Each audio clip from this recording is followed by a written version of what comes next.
नमस्कार, मैं चंचल नगाए स्वागत करती हूँ ओम एजुकेशन सेंटर में, जहाँ आप मेरे साथ कक्षा 12 अनिवार्य हिंदी की पुस्तक सृजना का अध्ययन कर रहे हैं। तो शुरू करें हम नेक्स्ट वीडियो। उससे पहले आप चैनल को सब्सक्राइब करिए, बेल आइकन को प्रेस करिए जिससे आपको समय पर नोटिफिकेशन मिल सके। लाइक करिए और प्लीज़ अपने दोस्तों को अधिक से अधिक शेयर करिए। यदि आपने पिछले वीडियो इस बुक के नहीं देखे हैं तो डिस्क्रिप्शन में लिंक दिया हुआ है। 12वीं के भी पिछले वीडियो देख सकते हैं, 10वीं के भी वीडियो देख सकते हैं और हिंदी व्याकरण के भी समस्त टॉपिक देख सकते हैं। डिस्क्रिप्शन में जाइए और लिंक दबाइए और आपको समस्त वीडियो उपलब्ध हो जाएंगे। तो शुरू करते हैं बिना समय गवाए। पिछले वीडियो में हमने ये सारे दोहे पढ़ लिए थे। कुछ दोहे जो रह गए हैं उन्हें आज मैं कंप्लीट करा देती हूँ। यहाँ तक हमने पढ़ लिया था। ये दीन सवन को लखत है, दीनई लखे न कोई, जो रहीम दीनई लखे, दीन बंद सम हो। ये यहाँ तक हमने कंप्लीट दोहे पढ़ लिए थे। यदि आपने पहला वीडियो नहीं देखा है इस चैप्टर का तो देखिए, डिस्क्रिप्शन में लिंक दिया हुआ है जहाँ से आपको पूरी बुक के वीडियो मिल जाएंगे। आगे नेक्स्ट चलते हैं। दोनों रहीमन एक से, जो लो बोलत नाय, जान परत हैं काक पिक, रित बसंत के माय। अर्थात कवि रहीम दास जी कहते हैं कि कौआ और कोयल दोनों का रूप रंग एक समान होता है, अर्थात दोनों काले होते हैं। क्या कहते हैं कि दोनों रहीमन एक से लगते हैं जब, लेकिन जौलो बोलत नाय, जब तक वे बोलते नहीं हैं। जौलो मतलब जब तक। दोनों रहीमन एक से, जौलो बोलत नाय, जब तक वे बोलते नहीं हैं, काले दिखते हैं तो एक से लगते हैं। कौआ और पिक माने कोयल। कौआ और कोयल जब तक बोलते नहीं हैं तब तक वे एक समान लगते हैं। जान परत हैं काक पिक, ऋतु बसंत के माय। अर्थात कौआ और कोयल का भेद, असली भेद तो हमें बसंत ऋतु में मालूम पड़ता है। बसंत ऋतु में हमें पता चलता है, जब वे बोलते हैं तब उनका भेद पता चलता है, नहीं तो कौआ और कोयल में भेद करना काफ़ी कठिन हो जाता है। बसंत ऋतु में जब कौआ काँव काँव करता है और कोयल मधुर स्वर में गाती है, कूकती है, तब उसका भेद खुल जाता है। अर्थात वाणी व्यवहार से ही दुर्जन और सज्जन की पहचान होती है। देखने में कोई फ़र्क नहीं होता। कोई कर्कश बोलने वाला, कोई दुराचारी व्यक्ति भी बहुत सुंदर हो सकता है, लेकिन जब उनका व्यवहार, आचार, चलन पता चलता है, कब? जब वे व्यवहार करते हैं, जब वे वाणी से मधुर बोलते हैं या कर्कश बोलते हैं, तब हमें सज्जन और दुर्जन का भेद मालूम चलता है। बड़े बड़ाई ना करो, बड़े न बोलो बोल, रहीमन हीरा कब कहे, लाख टका मेरा मोल। ये रहीम दास जी के ऐसे दोहे हैं जो कहावत बन गए हैं, वर्तमान में कहावत बन गए हैं। बहुत प्रसिद्ध, बहुत ही प्रसिद्ध दोहे हैं। लोग अपने बड़े बड़ाई ना करें। बड़े लोगों का स्वभाव होता है कि वे अपने मुंह से बड़ाई नहीं करते, अपना चरित्र की स्वयं ही व्याख्या नहीं करते, अपने मुंह मियाँ मिट्ठू नहीं बनते, वे आत्म प्रशंसा नहीं करते, आत्म प्रशंसा में बड़ी बड़ी बातें नहीं करते हैं। बड़ो ना बोलो बोल, और अपने सम्मान में बड़े बड़ी व्याख्याएं नहीं देते। रहीमन हीरा कब कहे, लाख टका मेरा मोल। रहीम दास जी कहते हैं कि हीरा कभी भी अपने मुख से नहीं कहता कि मेरा मूल्य लाख रुपए है, मेरा मूल्य लाख रुपए है, ऐसा हीरा नहीं कहता कभी। इसी प्रकार जो बड़े होते हैं, जो सज्जन पुरुष होते हैं, जो अच्छे व्यक्ति होते हैं, वे कभी भी अपने मुख से अपनी बड़ाई नहीं करते, अपने आत्म प्रशंसा नहीं करते, अपने मुँह मियाँ मिट्टू नहीं बनते। वे तो अपने कार्य से बड़प्पन प्रदर्शित करते हैं, वे अच्छे कार्यों से अपनी बड़ाई करवाते हैं। बिगड़ी बात बने नहीं, लाख करो किन कोय, रहीमन फाटे दूध को, मथे न माखन होए। अर्थात रहीमदास जी कहते हैं कि बिगड़ी हुई बात को लाख उपाय करने पर भी संवारा नहीं जा सकता।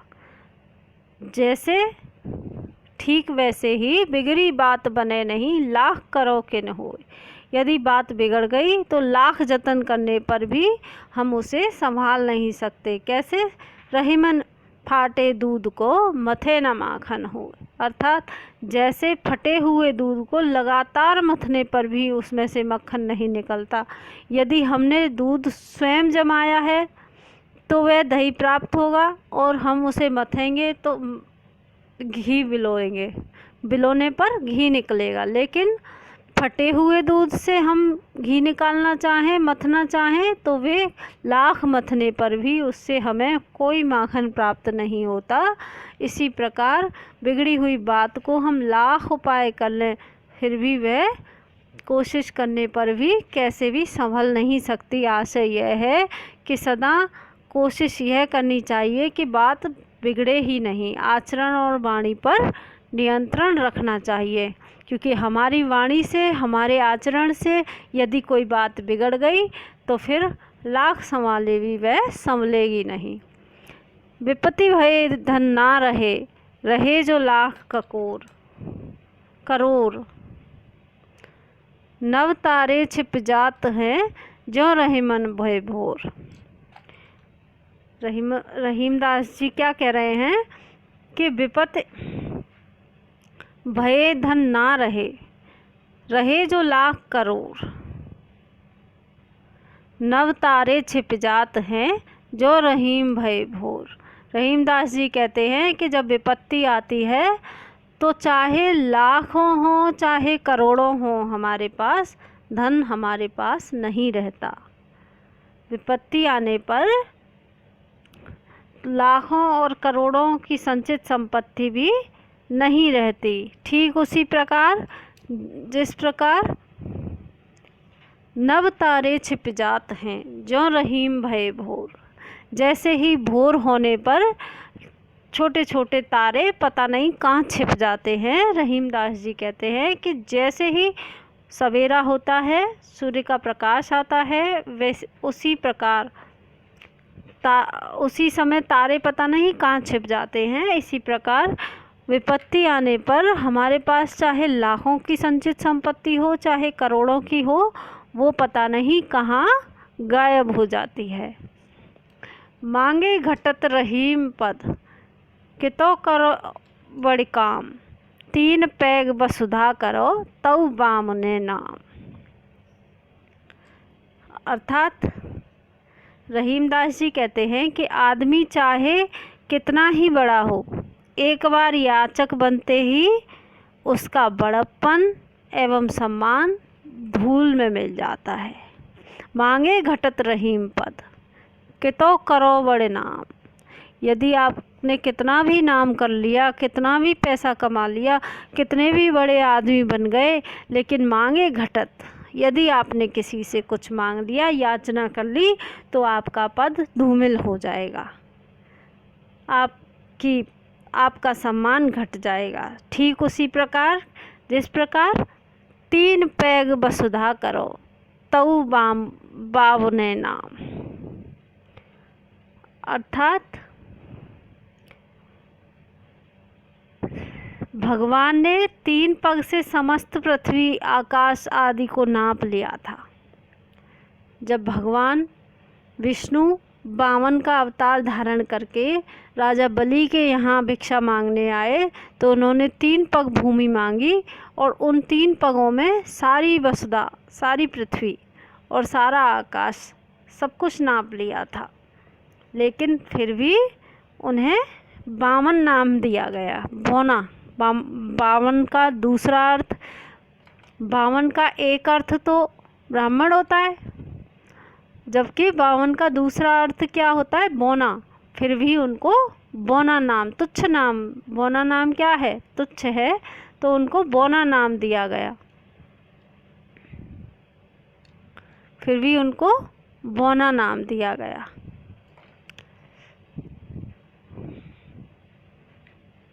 मान सहित विष खाए के शंभु भये जगदीश, बिना मान अमृत पिए राहु कटायो शीस।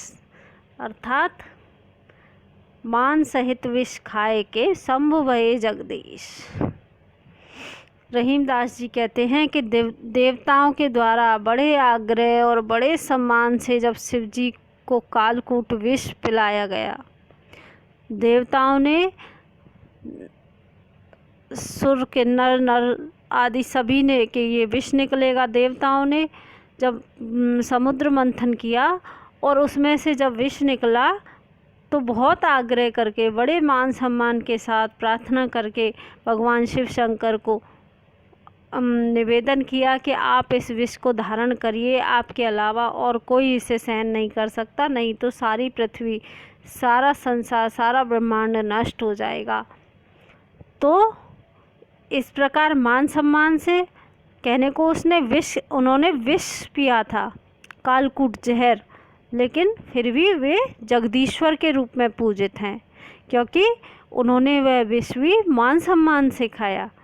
लेकिन राहु ने कुटिलता से अमृतपान किया तो उसे अपना शीश कटाना पड़ा, अपमानित होना पड़ा।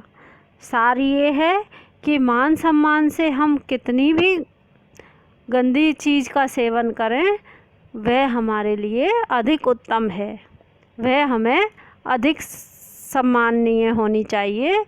जबकि बिना प्रेम के, बिना सम्मान के तो अमृत भी तुच्छ है, जहर के समान है, राहु का शीश कटाने वाला होता है।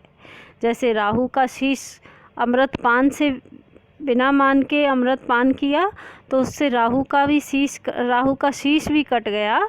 इसी प्रकार बिना मान सम्मान के यदि कोई भोजन कराए तो वो बिल्कुल ऐसा है जैसे विष के समान, जिससे हमारी मृत्यु निश्चित है। रहीमन जीवा बावरी, कह गई सरग पताल, आप तो कही भीतर रही जूती खात कपाल। रहीमदास जी कहते हैं कि जिब्वा तो हमारी बड़ी बावली है, बड़ी पगली है। जिब्वा बहुत पगली है, जीव तो ऐसी पगली है कि कुछ भी कह देती है। स्वर्ग और पाताल, स्वर्ग से लेकर पाताल तक की सारी बातें कह सकती है जीव, लेकिन हमें अपनी बुद्धि से काम लेना चाहिए, नहीं तो क्या होगा? आप तो कहे भीतर रही जूती खात कपाल। जीव तो कहकर मुख के अंदर घुस जाएगी। यदि आपने कोई कड़वी बात अपनी जीभ से, जुबान से निकाली तो वो तो कहकर अंदर घुस जाएगी, उसको कुछ सहन नहीं करना। लेकिन जूते कौन खाएगा? जूते आपका सर खाएगा, कपाल खाएगा, परंतु उसके कारण जूते सिर पर खाने पड़ेंगे। शब्दों को अर्थात सोच समझकर बोलना चाहिए, अवसर के अनुकूल हितकर हों ऐसे ही शब्दों को बोलना चाहिए। अमृत ऐसे वचन हैं रहीमन रिश्की घास, जैसे मिस्री में मिली निरस बाँस की फांस। कवि रहीमदास जी कहते हैं कि ज्ञानी संत जनों की अमृत तुल्य मधुर वाणी में कभी कभी उनके क्रोध से उपजे हुए शब्द भी अच्छे लगते हैं। अमृत ऐसे वचन में रहीमन रिश्की घास। यदि अमृत घोलकर कोई बोल रहा है, बहुत सज्जन पुरुष है, बहुत मधुर संभाषण कर रहा है, हमें ज्ञान की बातें बता रहा है, तो उसके रिस माने गुस्सा, गुस्से की गांठ भी अच्छी सुहावनी लगती है। ठीक उसी प्रकार जैसे मिस्री में मिली नीरस बाँस की फांस, जैसे मीठी मिस्री में घुली मिली बाँस की कोई फांस भी सरस लगती है। मिस्री में कोई बांस की फांस आ जाए, कोई धागा आ जाए, वो भी सरस लगता है।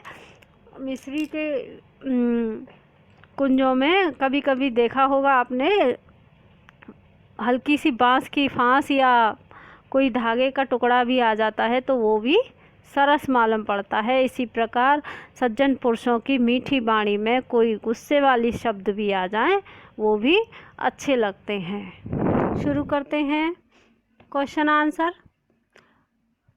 पहला वस्तुनिष्ठ क्वेश्चन है, रहीम के काव्य की सर्वाधिक प्रमुख विशेषता क्या है? तो इनके काव्य की इनके ये चैप्टर के टॉपिक से ही पता चलता है, नाम से ही पता चलता है। नीति के दोहे, तो इनके सबसे ज़्यादा इनके काव्य की विशेषता नीति प्रवणता है। विपत्ति में धन किसकी तरह लुप्त हो जाता है? तो जैसे प्रातः काल के समय तारे नष्ट हो जाते हैं, तारे छिप जाते हैं, उसी प्रकार विपत्ति में धन लुप्त हो जाता है, चाहे वो लाख हो या करोड़ हो। अभी हमने पढ़ा है थोड़ी देर पहले ही, काज परे कछु और है, काज सरे कछु और, रहीमन भंवरी के भये नदी से रावत मोर। प्रस्तुत दोहे के माध्यम से रहीमदास जी ने मनुष्य की किस प्रवृत्ति का वर्णन किया है?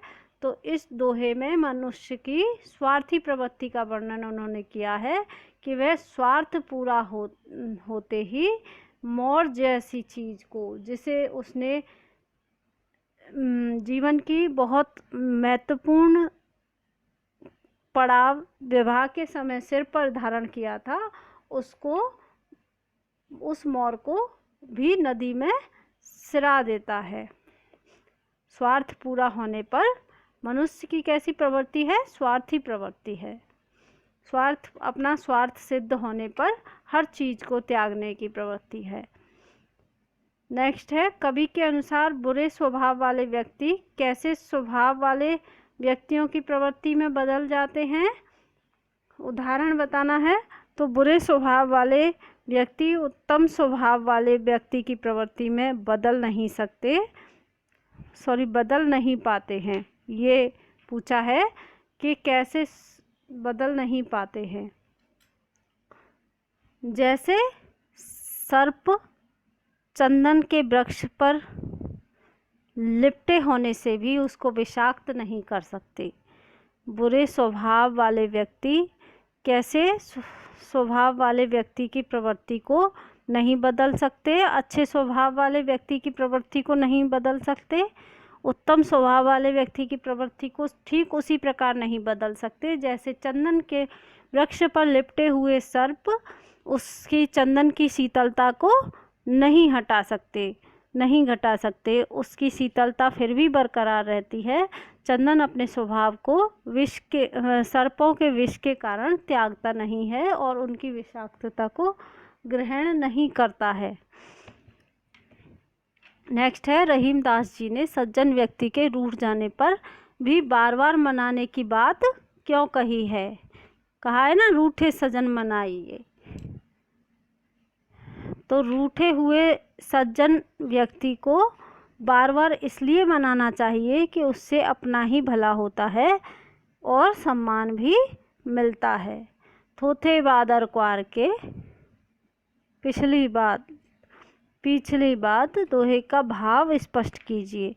तो धनी पुरुष जब निर्धन हो जाता है तो उसके पास किसी को देने के लिए कुछ नहीं रहता। क्या कहा है रहीमदास जी ने कि धनी पुरुष जब निर्धन हो जाता है तो उसके पास देने के लिए कुछ भी नहीं रहता। इससे उससे दुख होता है, अपार दुख होता है। लेकिन फिर भी वह अपने पिछले जीवन काल का, अर्थात धनी अतीत का, जब वह धनी था उस समय के किस्से लोगों को सुनाता रहता है। अपने संपन्न अवस्था के किस्से सुनाया करता है, चाहे उसकी बात कोई रुचि लेकर सुने या नहीं सुने, परंतु वह बड़ा चढ़ाकर अपनी आत्म प्रशंसा करता ही रहता है। इस तरह वह व्यक्ति क्वार के बादलों के समान केवल गरजता रहता है। जैसे क्वार के महीने में, अश्विन महीने में बादल सिर्फ गरज गरज कर चले जाते हैं, लेकिन इस साल तो बरस भी रहे हैं। अश्विन माह चल रहा है ना, अब तो बरस भी रहे हैं थोड़ा थोड़ा। नीति काव्य के क्षेत्र में रहीम का स्थान सर्वोपरि है। इस कथन के विषय में अपने विचार लिखिए। तो रहीम को नीति संबंधी दोहों के कारण सर्वाधिक ख्याति मिली है। उन्हें सबसे ज़्यादा उनके नीति दोहों के वजह से ही हम जानते हैं। उन्होंने अपने जीवन के विस्तृत और गहन अनुभवों को सरल और सुबोध भाषा में मार्मिकता से व्यक्त किया है। उन्होंने रामायण, महाभारत, पुराण आदि से विषय सामग्री लेकर जनता में लोकोक्ति रूप में प्रचलित भावों को लेकर सज्जन स्वभाव, सुख दुख का प्रभाव तथा लोक व्यवहार में करणीय कार्य आदि को नीति सम्मत अभिव्यक्ति दी है। बहुत अच्छा मार्मिक चित्रण नीति दोहों में किया गया है रहीमदास जी द्वारा। इसी से रहीम साहित्य जगत में नीतिकार के रूप में अत्यंत प्रिय रहे हैं। उनकी प्रसिद्धि का कारण उनके नीति काव्य में क्या शिक्षाप्रद बातें हैं सबसे अधिक। रहीम ने मनुष्य को अपने मन की व्यथा अपने तक सीमित रखने को क्यों कहा है? तो रहीम ने अपने अनुभव और लोक व्यवहार के आधार पर कहा कि सहानुभूति रखने वाले कम और उपहास करने वाले लोग अधिक होते हैं। इसलिए अपने मन की व्यथा, अपना दुख दूसरों पर प्रकट नहीं करना चाहिए। दूसरों के सामने अपना दुख, अपनी समस्या प्रकट नहीं करनी चाहिए, क्योंकि वे उपहास उड़ाते हैं, उन्हें उसे नासमझ मानते हैं। इसलिए रहीम ने अपने मन की व्यथा अपने तक सीमित रखने के लिए कहा है कि उस व्यथा को, अपनी कमजोरी को, अपने मान सम्मान को संभालने के लिए अपने तक ही सीमित रखना चाहिए। आत्मबल से ही किसी भी समस्या का समाधान करना चाहिए, दूसरे के सामने प्रकट नहीं करना चाहिए। आत्मबल से ही मुकाबला करने की प्रेरणा दी है। मांगे घटत रहीम पद, तऊ बामने नाम। प्रस्तुत दोहे का कथन स्पष्ट कीजिए। तो आदमी चाहे कितना ही बड़ा करे, लेकिन उसे उसका चाहे कितना ही मान सम्मान हो, आदमी चाहे कितना ही बड़ा काम करे, उसका चाहे कितना ही मान सम्मान हो, परंतु यदि वह एक बार याचक बन जाता है, एक बार किसी के घर मांगने चला जाता है, तो उसके बड़प्पन और आत्मसम्मान, मान सम्मान को ठेस पहुंचती है, उसका बड़प्पन धूमिल हो जाता है।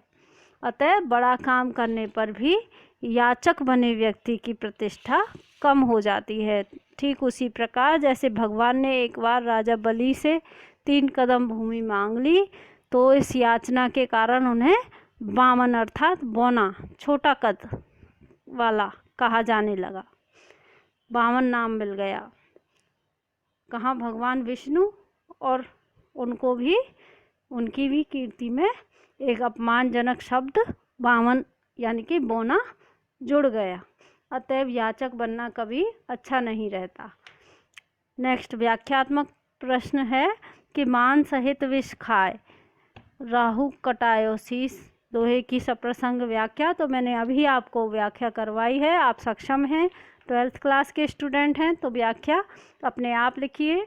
संदर्भ प्रसंग में बता देती हूँ आपको कि संदर्भ में तो आपको लिखना है कि अमुक दोहा, जो भी दोहा दे रखा है कि प्रस्तुत दोहा हमारी पाठ्य पुस्तक में संग्रहित दोहावली, रहीम द्वारा रचित दोहावली के नीति के दोहे शीर्षक अंश से उद्धृत है। और प्रसंग में लिखना है कि इसमें जो आपको भाव दे रखा है, किसी भी दोहे की व्याख्या करेंगे तो उसमें जो भाव दिया है उस भाव को आप प्रसंग में स्थापित करेंगे, फिर व्याख्या लिखेंगे, फिर उसके बाद भावार्थ लिखेंगे। ठीक है, कंप्लीट करें। खुश रहें, घर पे रहें, पढ़ते रहें। Take care. मिलते हैं नेक्स्ट वीडियो में, तब तक के लिए जय हिंद।